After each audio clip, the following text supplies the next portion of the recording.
দর্শক, আমি এই মুহূর্তে আছি নাটোর জেলা প্রশাসক এবং রিটার্নিং কর্মকর্তার কার্যালয়ে। আজকে কিন্তু প্রতীক বরাদ্দ তারিখ আছে। আমরা একটু জানিয়ে রাখবো আপনাদেরকে, নাটোর 4টি আসন, এই 4টি আসনে কিন্তু মনোনয়নপত্র জমা দিয়েছিলেন 31 জন।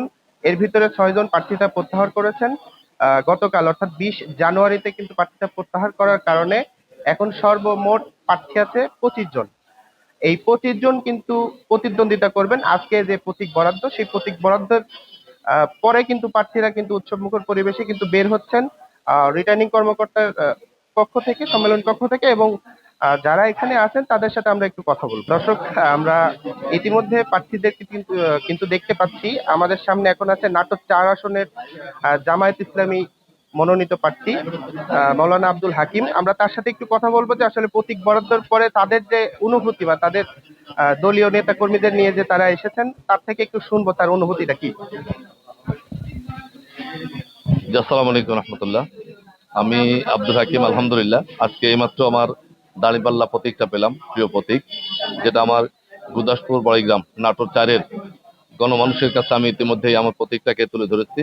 আজকে নাটোর জেলা প্রশাসকের কার্যালয় থেকে মাত্র প্রতীক পেয়ে নিঃসন্দেহে অনুভূতিটা ব্যক্ত করার মতো অবশ্যই সেটা আজকে আমাদের এই সাংবাদিকদের মাধ্যমে, বিশেষ করে আমার গুরদাসপুর ও বড়াইগ্রামের দেশে বিদেশে যে যেখানে আছেন সর্বত্র আমি সবাইকে মোবারকবাদ এবং আমার দাঁড়িপাল্লা প্রতীকটাকে সবার প্রতি হৃদয়ে একটু স্থানের আবেদন করে, এবং সর্বোপরি নির্বাচন সুষ্ঠু হবে আমরা এটা মনে করি। তারপর কিছু ঘাটতি আছে, যে ঘাটতিগুলো প্রশাসন অবশ্যই নজরে রাখবেন, সেই দৃষ্টিকোণ থেকে প্রশাসনের কাছে আবেদন রেখে এবং দল মত ধর্ম বর্ণ নির্বিশেষে সবাইকে আমি অভিনন্দন এবং মোবারকবাদ, এবং একই সাথে সবার সহযোগিতা এবং আগামী ত্রয়োদশ জাতীয় সংসদ নির্বাচনে 12ই ফেব্রুয়ারি নির্বাচনে দাঁড়িপাল্লা প্রতীকে ভোট দিবেন, ভোট দেওয়ার জন্য উদারতা আহ্বান রেখে এবং সবার প্রতি বিনয়ের সাথে নিবেদন পেশ করে সবাইকে ধন্যবাদ জানাচ্ছি। আসসালামু আলাইকুম রহমতুল্লাহ। দর্শক, যেমনটি দেখাচ্ছিলাম মাওলানা আব্দুল হাকিম নাটোর 4 আসনের প্রার্থী থেকে আমরা শুনছিলাম তার অনুভূতি। এরপরে আমরা চলে যাব। দর্শক, এবার আমরা পেয়ে গেলাম নাটোর 3 অর্থাৎ সিংড়া আসনে জামায়াত এনসিপি জোটের 10 দলীয় জোটের প্রার্থী জনাব জাজিদ কাদির স্যারের সাথে। আমরা তার সাথে একটু কথা বলবো। তার যে আপনাদের যে নতুন দল এবং এই নতুন দলে নতুন প্রতীক, এই ত্রয়োদশ জাতীয় সংসদ নির্বাচনে কিন্তু আপনারা এবার প্রথম, তাহলে আপনাদের প্রতিক্রিয়াটা একটু জানতে চাই। আপনাকে ধন্যবাদ। আমাদের প্রতিক্রিয়া এরকম যে আমরা রক্তের রাজপথ ভিজিয়েছি 54 বছর, 52 সাল থেকে 2024 এবং 25-এর সর্বশেষ ওসমান হাদি পর্যন্ত আমরা রাজপথ রঞ্জিত করেছি ইনসাফের জন্য, স্বপ্নের একটি বাংলাদেশ বিনির্মাণের জন্য, বৈষম্যহীন দুর্নীতিমুক্ত একটি নির্মল বাংলাদেশের জন্য।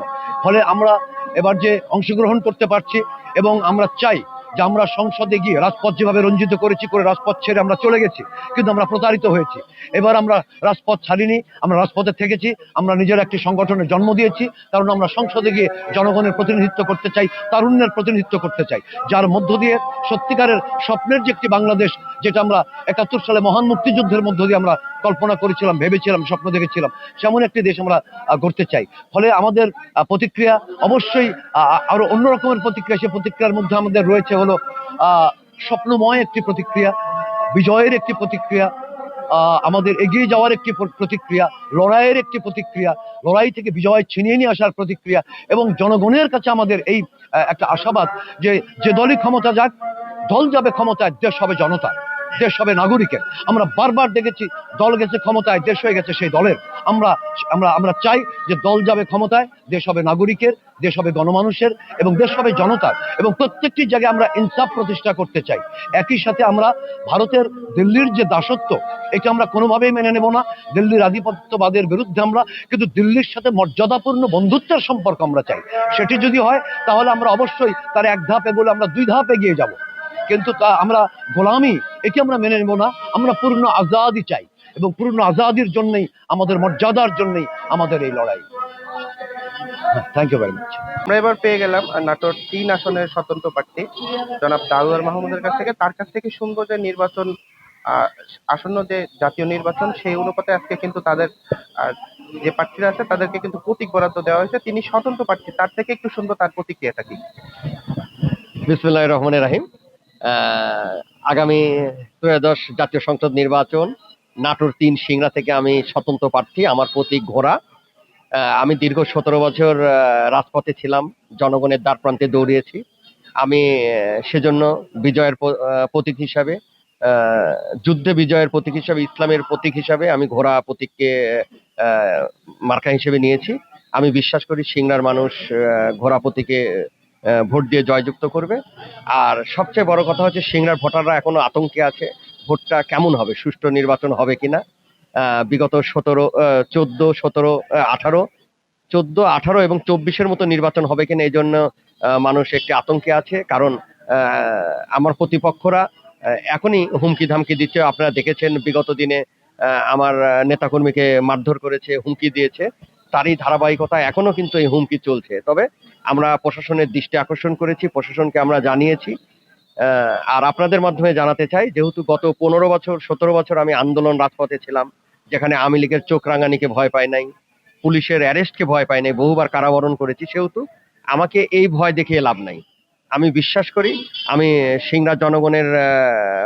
সিংড়ার জনগণ আমাকে বিপুল ভোটে জয়যুক্ত করবে। আর সবচেয়ে বড় ব্যাপার হচ্ছে, আপনারা দেখছেন যে আমি স্বতন্ত্র প্রার্থী হওয়ার পরও মানুষের উচ্ছ্বাস অনেক বেশি, এবং আমার বিজয় সুনিশ্চিত জন্যই আমার প্রতিপক্ষরা তারা হুমকি ধামকি দেওয়ার চেষ্টা করছে। আমি শহীদ জিয়ার আদর্শের সৈনিক, আপসীন দেশনেত্রী বেগম খালেদা জিয়ার সৈনিক। আমি দেশনেতা তারেক রহমানের সৈনিক। আমার নেত্রী আপসীন। আমি মনে করি যে দল সিংড়ার মনোনয়ন ব্যাপারে একটু অন্যায় করেছে, আমার নেতাকর্মীর প্রতি অনিয়ম করেছে, অন্যায় করেছে। আমি সেটার প্রতিবাদের ভাষাই হচ্ছে ভোট। আর আমার প্রিয় নেতা যেহেতু বলেছে যে আমার ভোট আমি দেবো, যাকে খুশি তাকে দেবো, এই আন্দোলনেই আমরা 17 বছর রাজপথে ছিলাম, সেহেতু আমি এই আন্দোলনের ফসল সিংড়ার মানুষকে দেখাতে চাই যে আপনার ভোট আপনি নিশ্চিন্তে, আপনার ভোট আপনি প্রয়োগ করতে পারছেন, যেটা বিগত 17 বছর পারেন নাই।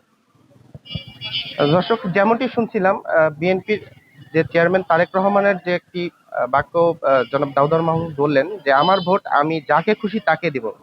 সেই ভোটের বিপ্লবের মাধ্যমে কিন্তু উনি আশাবাদী যে নাটোর 3 অর্থাৎ সিংড়া আসনে কিন্তু উনি জয়যুক্ত হবেন, এমনটি কিন্তু আমরা দেখতে পাচ্ছি। এরপরে আমরা চলে যাব আরেকজন প্রার্থীর কাছে। তো আমরা পেয়ে গেলাম নাটোর 2 আসনের জামায়াত মনোনীত প্রার্থী জনাব অধ্যাপক ইউসুফ আলী। আমরা দাঁড়িপাল্লা প্রতীক পেয়ে তার কেমন অনুভূতি হচ্ছে এবং নির্বাচন বিষয়ে তার কি প্রতিক্রিয়া। আসসালামু আলাইকুম রহমতুল্লাহ। আমি অধ্যাপক ইউনুস আলী। আজকে দাঁড়িপাল্লার প্রতীক পেলাম। আপনারা হয়তো জানেন, 91 সালে প্রথম আমি দাঁড়িপাল্লার প্রতীক নিয়ে নির্বাচন করেছিলাম, জনগণের যথেষ্ট সাড়া পেয়েছিলাম। দীর্ঘদিন পরে আজকে এই যে 24-এর বিপ্লবের পরে তরুণ সমাজ অন্যায়ের বিরুদ্ধে, অসত্যের বিরুদ্ধে যে আজকে বিক্ষুব্ধ, এই সময় আমরা দাঁড়িপাল্লার প্রতীক দিয়ে মাঠে নামছি। আল্লাহর মেহেরবাতে জনগণের ব্যাপক আমরা সাড়া পাচ্ছি। জনগণের একটা জোয়ার দাঁড়িপাল্লার প্রতি। সুষ্ঠু এবং অবাধ যদি নির্বাচন হয়, আগামীতে আমরা বিপুল ভোটে বিজয়ী হব ইনশাআল্লাহ। সবাইকে ধন্যবাদ। আসসালামু আলাইকুম রহমতুল্লাহ। এই আসনে প্রতিদ্বন্দ্বিত রুহুল কুদ্দুস তালুকদার দুলু সাহেব আছেন, আর এখানে ইসলামী আন্দোলনের ক্যান্ডিডেট আছেন, জাতীয় পার্টি আছেন, স্বতন্ত্র কিছু আছেন, অন্যান্য দলও আছে, ছোটখাটো দল আছে আর কি। তো দর্শক, যেমনটি শুনছিলাম যে তার 91 প্রথম নির্বাচন, এবারে কিন্তু 24-এর পরে গণ অভ্যুত্থানের পরে ত্রয়োদশ জাতীয় সংসদ নির্বাচনে কিন্তু তার যে নির্বাচনী প্রচারণা, উনি কিন্তু জানালেন যে ওনার নির্বাচনের বা প্রতীক বরাদ্দের পরে যে অনুভূতি সেটা কিন্তু জানালেন। আমরা একটু আপনাদেরকে বলে রাখি যে আসলে আহ, নাটোরের 4টি আসন, সেই 4টি আসনে কিন্তু আহ মনোনয়নপত্র কিনেছিলেন 31 জন। তার ভিতর থেকে কিন্তু প্রার্থিতা প্রত্যাহারের যে সর্বশেষ সময়সূচি ছিল, সেই সময়সূচিতে কিন্তু আমরা জেনেছি যে 25 জন কিন্তু ভোটের মাঠে লড়ছেন। এই ছিল নাটোরের সর্বশেষ খবর। Ratan Ali, Asian television, Natore.